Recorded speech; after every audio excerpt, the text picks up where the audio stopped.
Hello दोस्तों, CSJMU Kanpur university LLB third semester के examination 15 फरवरी से स्टार्ट हो रहे हैं। तो इस सभी इसको ध्यान रखते हुए इन चीज़ों को ध्यान रखते हुए मैंने ट्रांसफ़र ऑफ प्रॉपर्टी एक्ट यानी प्रॉपर्टी लॉ से संबंधित 40 MCQs आपके लिए तैयार किए हैं। आपकी प्रैक्टिस MCQs पैटर्न पर होने वाले एग्ज़ाम्स हैं। आपके 21 फरवरी को आपका प्रॉपर्टी लॉ का एग्ज़ाम है। तो इसको ध्यान में रखते हुए प्रॉपर्टी लॉ का 40 MCQs हमने तैयार किया है। MCQs एग्ज़ाम में जितनी प्रैक्टिस आप कर लेंगे उतना ही अच्छा आपके लिए होगा। तो देखते हैं, कुछ 40 इम्पोर्टेंट MCQs आपके सामने हैं। देखते हैं। पहला क्वेश्चन है, संपत्ति अंतरण अधिनियम कब से प्रभावशील हुआ? तो संपत्ति अंतरण अधिनियम 1 जुलाई 1882 से प्रभावशील हुआ। कब से? 1 जुलाई 1882 से प्रभावशील हुआ। और दूसरा क्वेश्चन देखते हैं। दूसरे क्वेश्चन पर आते हैं। संपत्ति का तात्पर्य है। संपत्ति का तात्पर्य क्या है? संपत्ति स्वामित्व, संपत्ति तथा स्थावर स्वतत्व परस्पर जुड़ी हुई अवधारणाएं हैं, या संपत्ति का अर्थ ऐसे पदार्थ से है जिस पर स्वतः का प्रयोग सरलता से किया जा सकता है। तो संपत्ति का तात्पर्य दोनों से है, ए और बी, अर्थात उपयुक्त दोनों से है। तो सी ऑप्शन इसमें सही होगा। आइए देखते हैं। तीसरे क्वेश्चन पर आते हैं। खड़ा काष्ठ चल संपत्ति की परिभाषा में आता है, अतः बांस अचल संपत्ति की परिभाषा में नहीं आएगा। उक्त सिद्धांत किस बाद में प्रतिपादित किया गया है? तीसरा क्वेश्चन है, खड़ा काष्ठ चल संपत्ति की परिभाषा में आता है, अतः यानी खड़ा काष्ठ जो होता है वो चल संपत्ति की परिभाषा में आता है, और बांस अचल संपत्ति की परिभाषा में नहीं आएगा। उक्त सिद्धांत किस बाद में प्रतिपादित किया गया है? तो इसमें उड़ीसा राज्य बनाम टीटागढ़ पेपर मिल्स लिमिटेड, कौन सा? ऑप्शन ए बिल्कुल सही होगा। उड़ीसा राज्य बनाम टीटागढ़ पेपर मिल्स, यानी ऑप्शन ए जो है बिल्कुल सही होगा। चलिए देखते हैं। क्वेश्चन नंबर 4 स्थावर संपत्ति है। स्थावर संपत्ति है क्या है? खड़ा काष्ठ है, उगती फसलें हैं, घास है, फलदार वृक्ष है। तो स्थावर संपत्ति दोस्तों देखो, चल अचल संपत्ति इसमें 2 प्रकार की दी हैं। तो स्थावर संपत्ति फलदार वृक्ष है। फलदार वृक्ष को जो है काटने के उद्देश्य से नहीं लगाया जाता है। तो खड़ा काष्ठ भी जो है स्थावर नहीं है, उगती फसलें भी नहीं हैं, घास भी नहीं है। तो इसमें ऑप्शन नंबर डी बचता है। तो फलदार वृक्ष जो है स्थावर संपत्ति के अंतर्गत आता है। तो देखते हैं क्वेश्चन नंबर 5 पे आते हैं। क्वेश्चन नंबर 5 पे आते हैं। अनुप्रमाणन के लिए आवश्यक नहीं है। क्या आवश्यक नहीं है? 2 साक्षियों का होना, यह भी आवश्यक है। साक्षी के हस्ताक्षर निष्पादक के सामने होना चाहिए, ये भी आवश्यक है। तो आवश्यक क्या नहीं है? हस्ताक्षर के समय सभी का उपस्थित होना। हस्ताक्षर के समय सभी का उपस्थित होना यह अनुप्रमाणन के लिए आवश्यक नहीं है। ठीक है। तो अनुप्रमाणन के लिए यह आवश्यक नहीं है कि हस्ताक्षर के समय सभी का उपस्थित होना। तो इस तरह से ऑप्शन बी बिल्कुल करेक्ट होगा। क्वेश्चन नंबर 6 में आते हैं। संपत्ति अंतरण अधिनियम की धारा 3 किस प्रकार की सूचना के बारे में उल्लेख करती है? संपत्ति अंतरण अधिनियम की धारा 3 किस प्रकार की सूचना के बारे में उल्लेख करती है? वास्तविक सूचना, अभिकर्ता की सूचना, या उपयुक्त सभी को, या आ और बा दोनों। तो देखा जाए तो उपयुक्त सभी को भी इसमें ऑप्शन सही होगा, यानी उपयुक्त दोनों, यानी ए और बी दोनों। ऑप्शन नंबर डी सही होगा। तो वास्तविक सूचना और अभिकर्ता की सूचना दोनों के बारे में बात करती है। आइए देखते हैं क्वेश्चन नंबर 7। आणविक सूचना से तात्पर्य है, यानी आणविक सूचना से क्या मतलब होता है? ऐसी सूचना से है जिसे एक पक्षकार द्वारा दूसरे पक्षकार को दी गई हो सॉरी, जबकि सूचना पक्षकार के अभिकर्ता द्वारा प्राप्त की गई हो, या ऑप्शन ए है ऐसी सूचना जिसके संबंध में न्यायालय परिकल्पना करता है कि संबंधित पक्षकारों को सूचना हो गई है। तो आणविक सूचना यही है, ऑप्शन ए बिल्कुल करेक्ट ऑप्शन होगा। रजिस्ट्रेशन है नंबर, क्वेश्चन नंबर 8 है, रजिस्ट्रेशन है क्या है? वास्तविक सूचना, आणविक सूचना, अभिकर्ता की सूचना, कोई सूचना नहीं है। तो इसमें कौन सा होगा? ऑप्शन नंबर बी बिल्कुल सही होगा, आणविक सूचना होगा, आणविक सूचना होगा। क्वेश्चन ऑप्शन नंबर इसका बी बिल्कुल करेक्ट होगा। तो आइए देखते हैं क्वेश्चन नंबर 9 पर। आ नाम का व्यक्ति अपनी भूमि बा को 500 रुपये में विक्रय करने का अनुबंध करता है। आ नाम का व्यक्ति अपनी भूमि बा को 500 रुपये में विक्रय करने का अनुबंध करता है। बा उस संपत्ति को खरीदने के पश्चात उस पर अपना कब्जा प्राप्त कर लेता है। इसके पश्चात आ उक्त भूमि को सा को 6000 रुपये में बेच देता है। सा कोई जांच पड़ताल नहीं करता है, तो क्या होगा? सा पर कोई सूचना होनी नहीं मानी जाएगी, या बा का कब्जा इस तथ्य का संकेत देता है कि सा को संबंधित तथ्यों की सूचना प्राप्त है, या ऑप्शन सी है बा को सूचना देनी चाहिए थी। तो इसका ऑप्शन नंबर बी बिल्कुल सही होगा, क्योंकि आ नाम का व्यक्ति अपनी भूमि बा को 500 रुपये में विक्रय करने का अनुबंध करता है और बा उस संपत्ति को खरीदने के पश्चात उस पर अपना कब्जा प्राप्त कर लेता है। तो इसके पश्चात आ जो होता है उक्त भूमि को सा को 6000 रुपये में बेच देता है। सा कोई जांच पड़ताल नहीं करता है। तो ऐसा समझा गया बा का कब्जा इस तथ्य का संकेत देता है कि सा को संबंधित तथ्यों की सूचना प्राप्त है। तो बिल्कुल बा जो होगा, ऑप्शन नंबर बी जो होगा बिल्कुल सही होगा। प्रश्न नंबर 10 पे आते हैं। सूचना के सिद्धांत का आधार है अभिकर्ता की सूचना, लोक नीति के विरुद्ध, या विबंधन का सिद्धांत, या अन्य। तो इसका होगा सूचना के सिद्धांत के आधार है विबंधन का सिद्धांत। अनुयोज्य दावा है अंतरकालीन लाभ का दावा, जीवन पॉलिसी, भविष्य में होने वाले बकाया किराए के दावे। तो आ बा सा यानी ए बी सी तीनों ऑप्शन सही होंगे, तो डी वाला जो है ऑप्शन बिल्कुल करेक्ट होगा। क्वेश्चन नंबर 12 सॉरी, अनुयोज्य दावा उस ऋण से संबंधित नहीं है जिसको कि निम्न तरीकों से प्राप्त किया जाता है। अचल संपत्ति के बंधक से, चल संपत्ति की गिरवी से। क्वेश्चन सही से ध्यान देना है। अनुयोज्य दावा उस ऋण से संबंधित नहीं है जिसको कि निम्न तरीकों से प्राप्त किया जाता है। ए ऑप्शन, अचल संपत्ति के बंधक से, अचल संपत्ति की गिरवी से। तो इस पे ऑप्शन सी बिल्कुल सही होगा, ए एवं बी दोनों से। क्वेश्चन नंबर 13 यानी 13 क्वेश्चन पे आते हैं। संपत्ति का अंतरण हो सकता है जीवित व्यक्तियों द्वारा जीवित व्यक्तियों को, अर्थात संपत्ति का अंतरण जीवित व्यक्ति को ही कर सकता है। तो इस प्रकार ऑप्शन ए बिल्कुल करेक्ट होगा, इसमें कोई दोहराया नहीं है, इसी पे टिक कर दीजिए। अब आते हैं क्वेश्चन नंबर 14 पर।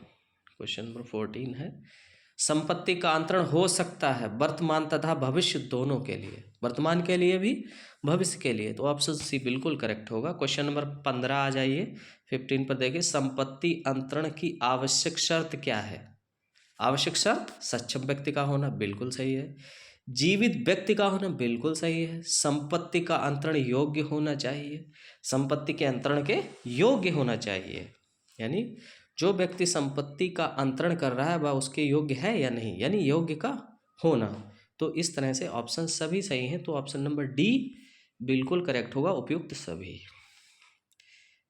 15 का अचल संपत्ति के विक्रय में कब्जे का परिधान स्वामित्व के अंतरण की पूर्ववर्ती शर्त है या पूर्ववर्ती शर्त नहीं है, दोनों गलत है। तो ऑप्शन नंबर बी बिल्कुल सही है, पूर्ववर्ती शर्त नहीं है। अचल संपत्ति के विक्रय में कब्जे का परिधान स्वामित्व के अंतरण की पूर्ववर्ती शर्त नहीं है। निम्न में से किस मामले में मौखिक अंतरण हो सकता है? उपयुक्त में से किसी भी में भी नहीं। 100 रुपये से अधिक कीमत की अचल संपत्ति का अंतरण, स्थावर संपत्ति का दान, साधारण बंधक, या उपयुक्त सभी, या उपयुक्त में से किसी में भी नहीं। तो ऑप्शन नंबर ई जो है बिल्कुल सही है।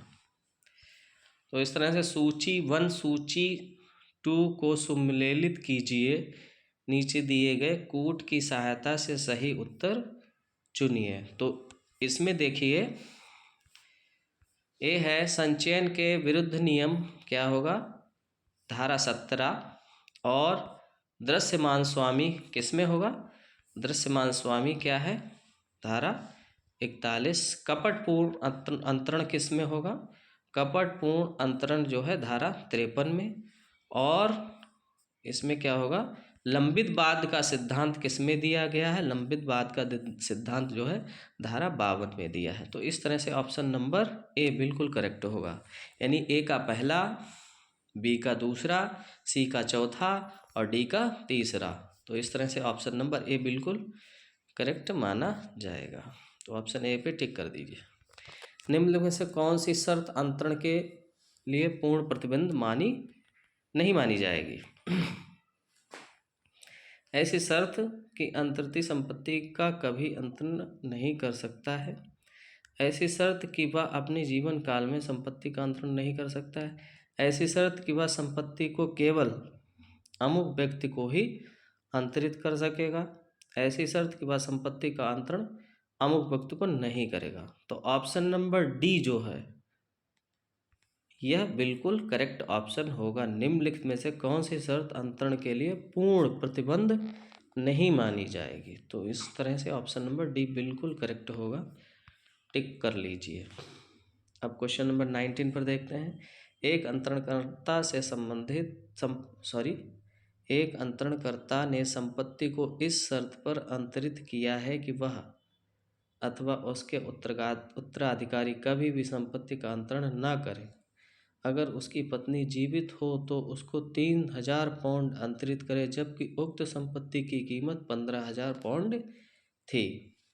तो ऑप्शन इसमें 4 दिए हैं। उक्त शर्त पूर्ण अवरोध है अतः शर्त शून्य है। उक्त शर्त पूर्ण अवरोध नहीं है अतः शर्त शून्य है। उक्त शर्त आंशिक अवरोध है अतः शर्त मान्य है। सोचिए इसका आंसर कौन सा होगा, सोचिए। पहला क्वेश्चन है, इसमें क्वेश्चन नंबर 19 दिया, एक अंतरणकर्ता ने संपत्ति को इस शर्त पर अंतरित किया है कि वह अथवा उसके उत्तराधिकारी कभी भी संपत्ति का अंतरण ना करें। अगर उसकी पत्नी जीवित हो तो उसको 3000 पाउंड अंतरित करे, जबकि उक्त संपत्ति की कीमत 15000 पाउंड थी। तो इस तरह से ऑप्शन नंबर बी, उक्त शर्त पूर्ण अवरोध नहीं है अतः शर्त शून्य है। 20 क्वेश्चन नंबर 20वां देखिए। यदि पट्टा ग्रहीता को इस शर्त के साथ पट्टा दाता संपत्ति देता है कि वह किसी अन्य व्यक्ति को उस पट्टे पर संपत्ति नहीं देगा, बंधक नहीं रखेगा, विक्रय नहीं करेगा, तो ऐसी शर्त है पूर्ण अवरोध है और शून्य है, पूर्ण अवरोध है पर मान्य है, और ऑप्शन क्या है, आंशिक अवरोध है और मान्य नहीं है, आंशिक अवरोध है तथा मान्य। तो ऑप्शन नंबर इसमें बी बिल्कुल सही होगा, पूर्ण अवरोध है पर मान्य है, पूर्ण अवरोध है पर मान्य है। आ नामक व्यक्ति बा को एक मकान जीवन हित के लिए अंतरित करता है। इसके पश्चात अजन्मे व्यक्ति को अंतरित किया जाएगा। उस अजन्मे व्यक्ति की मृत्यु के पश्चात दूसरे अजन्मे व्यक्ति को मकान का अंतरण होगा। तो कौन सा कथन सत्य है, उक्त अंतरण वैध होगा। पहला अजन्मा व्यक्ति पहली संभाव्यता है अतः उसका अंतरण मान्य होगा। दूसरा अजन्मा व्यक्ति दूसरी संभाव्यता है अतः अंतरण मान्य नहीं होगा। उपयुक्त सभी कथन सत्य नहीं है। तो कौन सा कथन सत्य होगा, बी वाला, ऑप्शन बी बिल्कुल करेक्ट है। पहला अजन्मा व्यक्ति पहली संभाव्यता है अतः उसका अंतरण मान्य होगा। क्वेश्चन नंबर 22 यानी 22 पर आते हैं। आ बा को एक मकान जीवन हित के लिए अंतरित करता है और निर्देश देता है कि संपत्ति अजन्मे व्यक्ति को जाए। बच्चा माँ के पेट से पैदा होने के बाद 1 सेकंड तक जीवित रहता है तो संपत्ति का हित आ को वापस मिल जाएगा, संपत्ति का के पास ही रहेगी, संपत्ति मृत व्यक्ति के उत्तराधिकारियों को प्राप्त होगी, यह उपयुक्त सभी सत्य हैं। तो संपत्ति मृत व्यक्ति के उत्तराधिकारियों को प्राप्त होगी।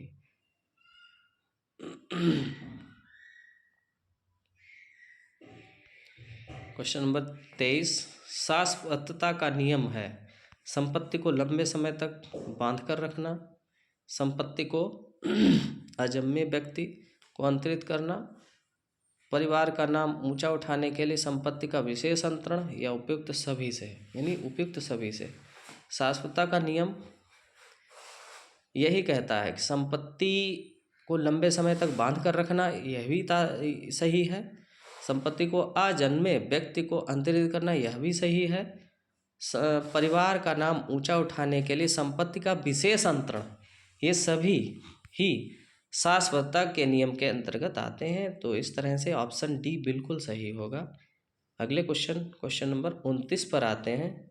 23 के बाद क्वेश्चन नंबर 24 पे आते हैं। शाश्वतता के विरुद्ध नियम केवल उन परिस्थितियों में लागू होगा जहां की अचल संपत्ति में नए हित का सृजन होता है। उपयुक्त निर्णय किस बाद में दिया गया था? तो पद्मनाथ अय्यर बनाम सीताराम अय्यर। तो ऑप्शन नंबर ए बिल्कुल सही है। 25 पे आते हैं। शाश्वतता के विरुद्ध नियम निम्न में से किस पर लागू होता है? व्यक्तिगत संविदाओं पर, घर पर, निहित हित पर, उपयुक्त सभी पर। तो उपयुक्त सही सभी पर लागू होता है। नंबर 26, शाश्वतता के विरुद्ध नियम के अपवाद हैं व्यक्तिगत संविदा, भार, निहित हित, दान अथवा धर्मार्थ संपत्ति, उपयुक्त सभी। तो इसका क्या हो गया? उपयुक्त सभी होगा। 27 नंबर, संपत्ति की आय का संचयन करने की सीमा है अंतरणकर्ता के जीवन तक, अंतरणकर्ता के दिनांक से 18 वर्ष तक, उपयुक्त दोनों में से जो मान्य हो, उपयुक्त दोनों में से जो कम हो। ऑप्शन नंबर सी बिल्कुल सही होगा। अंतरणकर्ता के जीवन तक जो है आय का संचय करने की सीमा होती है, अथवा दूसरा ऑप्शन ये है अंतरण के दिनांक से 18 वर्ष तक मान्य होता है। जो भी मान्य हो, दोनों में से कोई भी हो सकता है। तो ऑप्शन नंबर सी बिल्कुल सही है। शाश्वतता नियम के तहत अंतरण निम्न में से किस दशा में लागू नहीं होंगे? किस जो है मतलब शाश्वतता का जो नियम है उसके तहत अंतरण निम्न में से किस दशा में लागू नहीं होंगे?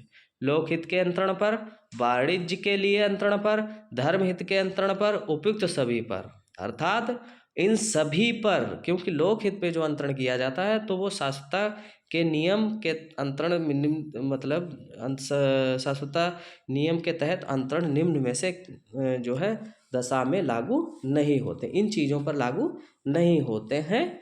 तो इस तरह से धर्म पर अंतरण या लोकहित पर अंतरण और लोकहित पे अंतरण, वाणिज्य के लिए अंतरण, धर्महित के अंतरण पर और इन सभी पर, अर्थात ऑप्शन नंबर डी बिल्कुल सही होगा। तो ऑप्शन डी सही है, इस पे आप टिक कर लें। अब आ जाइए क्वेश्चन नंबर 29 पर। सभी लोग जो है मेरे वीडियो को लाइक करते रहें, अगर सही लग रहा है तो लाइक कर लें।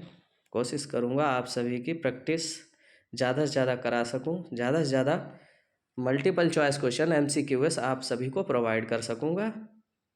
कोशिश मेरी पूरी कोशिश रहेगी, जितनी हेल्प हो सकेगी मैं करने की पूरी कोशिश करूँगा। निहित हित होगा कब्जा सहित, कब्जा रहित या दोनों प्रकार का। निहित हित क्या होगा? निहित हित कब्जा रहित भी होता है और कब्जा सहित भी होता है। तो इस प्रकार दोनों प्रकार का हो सकता है। ऑप्शन नंबर सी बिल्कुल सही है। एक अंतरण आ को जीवन भर के लिए, उसके बाद बा को जीवन भर के लिए तथा उसके बाद सा को किया गया हो तो बा सा का कोई हित नहीं होगा। बा को निहित हित प्राप्त होगा, सा को निहित हित प्राप्त होगा, बा व सा दोनों को निहित हित प्राप्त होगा। तो इस तरह से बा और सा दोनों को निहित हित प्राप्त होगा। उत्तर नंबर डी, ऑप्शन डी बिल्कुल करेक्ट होगा। क्वेश्चन नंबर 31 पे आते हैं। निम्नलिखित में से कब यह समझा जाएगा कि निहित हित का सृजन होगा? यदि अंतरणकर्ता ने अंतरण के समय अंतरिक्ष संपत्ति के उपभोग को स्थगित कर दिया हो, अंतरिक्ष संपत्ति में अंतरण करने से पूर्व किसी दूसरे व्यक्ति के पक्ष में हित का सृजन हो चुका हो, किसी विशेष घटना के घटने पर अंतरिक्ष संपत्ति में कोई व्यक्ति हित प्राप्त कर ले, उपयुक्त सभी में। तो इस तरह से ऑप्शन नंबर जो डी होगा बिल्कुल सही होगा। 32 नंबर पे आइए, किन मामलों में निहित हित का अंतरण होता है? अंतरण बिना समय बताते होता है, शर्तें ऐसी हों जिसमें मालूम हो कि निहित हित अंतरण के समय से ही प्रभाव में आएगा, यदि घटना असंभाव्य हो तो असंभावी हो तो निहित हित चला जाएगा। तो उपयुक्त सभी में, इस तरह से ऑप्शन नंबर डी बिल्कुल करेक्ट होगा, इस पे टिक कर लें। तो इसके बाद क्वेश्चन नंबर आपका हो जाएगा 33। निहित हित प्राप्त होने के बाद निम्न में से क्या प्रभाव होगा? निहित हित प्राप्त होने के बाद निम्न में से क्या प्रभाव होगा? अंतरिति को स्वामित्व प्राप्त होगा, ऐसा हित वंशानुगत होगा, अंतरिति के बाद निहित हित उसके वारिसों तक पहुंच जाता है। उपयुक्त सभी सत्य बिल्कुल सही है, ऑप्शन नंबर डी करेक्ट है, ध्यान दें। समाश्रित हित कब निहित हित बन जाता है? जब उसकी शर्तों को पूरा कर लिया जाता है, जब घटना घट जाती है, जब घटना नहीं घटती है। तो इस तरह से ऑप्शन नंबर ए, जब उसकी शर्तों को पूरा कर लिया जाता है तो समाश्रित हित निहित हित बन जाता है, ध्यान देना है। नंबर 35, क्वेश्चन नंबर 35, समाश्रित हित की विशेषताएं हैं। समाश्रित हित वंशानुगत नहीं है, समाश्रित हित कुर्क नहीं किया जा सकता है, समाश्रित हित निहित हित में बदला जा सकता है। तो उपयुक्त सभी बिल्कुल सही, बिल्कुल option number D, option number D बिल्कुल सही होगा। ये ऑप्शन नंबर डी पे आप टिक कर लीजिएगा। 36 है क्वेश्चन नंबर 36। आ बा को एक सोने की अंगूठी देता है तथा शर्त लगाता है कि यदि वह परीक्षा में उत्तीर्ण नहीं होता है तो अंगूठी वापस ले ली जाएगी। परीक्षा किसी कारण नहीं होती है तो खा को निहित हित प्राप्त होगा, अंतरिति उसमें निहित हित प्राप्त करेगा या समाश्रित हित प्राप्त होगा। उपयुक्त सभी असत्य हैं, तो बी वाला ऑप्शन बिल्कुल सही होगा, अंतरिति उसमें निहित हित प्राप्त करेगा, अंतरिति उसमें निहित हित प्राप्त करेगा, बी ऑप्शन बिल्कुल सही होगा। उसके बाद क्वेश्चन नंबर 37 पे हम आते हैं। 37, कौन सा कथन सत्य नहीं है? समाश्रित हित किसी ऐसी घटना पर आधारित होता है जो हो भी सकता है और नहीं भी। समाश्रित हित में निर्दिष्ट घटना जब तक नहीं होती तब तक यदि अंतरिति की मृत्यु हो। समाश्रित हित वंशानुगत होता है या उपयुक्त सभी कथन असत्य हैं? तो उपयुक्त सभी कथन सत्य नहीं है, तो ऑप्शन नंबर डी, उपयुक्त सभी कथन असत्य हैं, सही होगा। 38, 38वां क्वेश्चन है, पूर्ववर्ती शर्त के संबंध में कौन सा कथन सत्य नहीं है, यानी कौन सा कथन असत्य है, यानी सत्य नहीं है। शर्त यदि वैध है तो सारभूत रूप से पूर्ण रूप से मान ली जाएगी। यदि शर्त वैध है तो अंतरण भी वैध होगा, यदि शर्त अवैध है तो अंतरण भी अवैध होगा, यदि शर्त शून्य है तथा अवैध है तो अंतरण भी अवैध होगा। तो इसमें ऑप्शन नंबर डी बिल्कुल सही होगा, यदि शर्त शून्य है तथा अवैध है तो अंतरण भी अवैध होगा, ऑप्शन डी बिल्कुल सही है। इस वीडियो का लास्ट क्वेश्चन है, ये हम आप लोगों के ऊपर डालते हैं, इसका आंसर क्या होगा आप बताएंगे। निर्वाचन का तात्पर्य है, निर्वाचन यानी इलेक्शन, इलेक्शन निर्वाचन का तात्पर्य क्या होगा? दो अधिकारों में से किसी एक का चुनाव करना, दो शर्तों में से एक शर्त के अधीन अंतरण, या दो पक्षकारों में से किसी एक पक्षकार का अंतरण करने के लिए चुनाव, या उपयुक्त में से कोई नहीं। तो इस तरह से इसका आंसर आप कमेंट में दीजिएगा। तो इस तरह से आप कमेंट में इसका आंसर दे सकते हैं, ये आपके लिए है। 39 क्वेश्चन नंबर, निर्वाचन का तात्पर्य क्या है? What is the meaning of election? तो आप कमेंट बॉक्स में कमेंट दीजिए, इसका आंसर कमेंट में आप लोग बताएंगे। धन्यवाद। अगर मेरा वीडियो अच्छा लग रहा है तो लाइक करें, चैनल को सब्सक्राइब करें, और मेरी पूरी कोशिश रहेगी, मैं अपना समय निकाल कर जितनी कोशिश होगी मैं आपकी हेल्प करूंगा, आपकी सहायता करने की कोशिश करूंगा। धन्यवाद। Thank you.